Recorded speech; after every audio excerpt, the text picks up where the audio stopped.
السلام علیکم دوستو، آج میں آپ کو ایک ایسی کہانی سنانے جا رہی ہوں جو صرف تاریخ نہیں بلکہ پوری انسانیت کے لیے رحمت ہے۔ یہ کہانی ہے اسلام کے عروج کی، جہالت سے روشنی تک کا سفر۔ اسلام سے پہلے عرب کی زندگی اندھیروں میں ڈوبی ہوئی تھی۔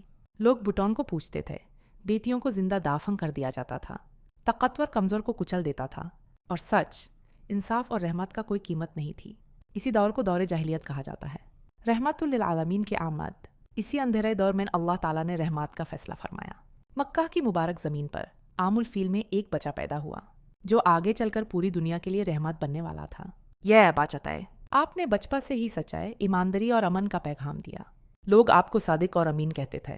پہلی وحی 40 سال کی عمر میں غار حرا میں فرشتہ جبریل آئے اور کہا، اقرا، پڑھو۔ یہیں سے اسلام کا آغاز ہوا۔ اللہ کا پیغام انسانیت تک پہنچنا شروع ہوا۔ اسلام کی دعوت اور مشکلات۔ جب نبی نے اللہ کے ایک ہونے کا پیغام دیا تو قریش نے سخت مخالفت کی۔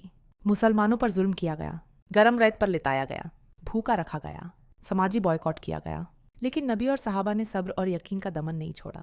جب ظلم حد سے بڑھ گیا تو اللہ کا حکم سے نبی نے مکہ سے مدینہ ہجرت فرمائی۔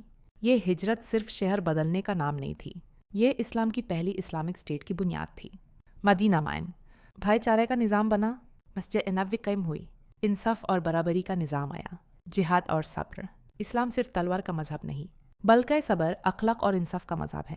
بدر، احد اور خندق کی جنگیں ہوئی، لیکن نبی نے ہمیشہ ظلم سے منع فرمایا اور رحمت کو ترجیح دی۔ فتح مکہ، معافی کی مثال۔